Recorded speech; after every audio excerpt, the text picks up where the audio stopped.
Nag-on pala yung camera, guys. So, 30 pa man akong ana. Okay.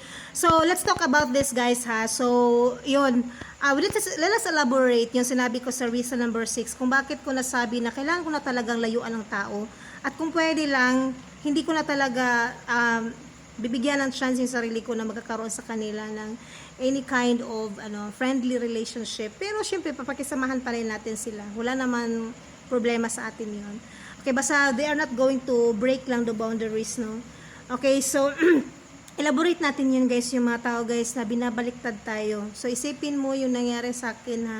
Hindi mismo sa bibig ko nang galing yung pagsumbong na maraming galit sa akin sa ibang tao.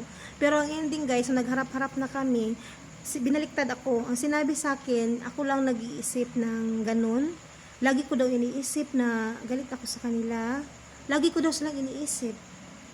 So, yun ang sabi nila, guys. So, nakarelate ako sa ganyan, guys, kasi narinig din tayo ng mga comment ng iba, no, na okay, kung may tao kasi nga nagsasalita ng ganyan na nasasaktan sila sa mga ginagawa, sinasabi ka agad nila, ay, normal lang naman yung bullying, normal naman ang sungod-sungod, o ira kayo ka, o sensitive ra kayo ka, mo na sila, o ira ba mo naging anak, nga hapit na kang mamatay, hapit na naitaong patay nimo, kadaghandog naglagot nimo. Marami daw galit sa iyo. Imposible naman daw na wala akong ginawa. Tapos, may mga taong galit sa akin. Sabi ko, ano ginawa ko? Diba? So, ganun, guys. So, sabi nila, normal lang yun, guys. Pero parang mamatay ka na, guys, sa konsumisyon. Kumbaga. So, hindi mo na alam kung anong gagawin mo. Imbis na gusto mo na mag-reconcile kasi gusto mo malaman kung ano yung kinagalit nila. So, sasabihin nila na ikaw lang nag-iisip nun. Okay? So, backlash ba? Back attack. So, yun ang counter-attack nila, guys. So, kung minsan, mahirap din yung sagutin yan, guys. Kasi yung mga taong ganyan, bakit nila sinasabi na wala silang kasalanan? Sa isip nila, wala silang kasalanan. Sa isip nila, wala silang ginawang masama.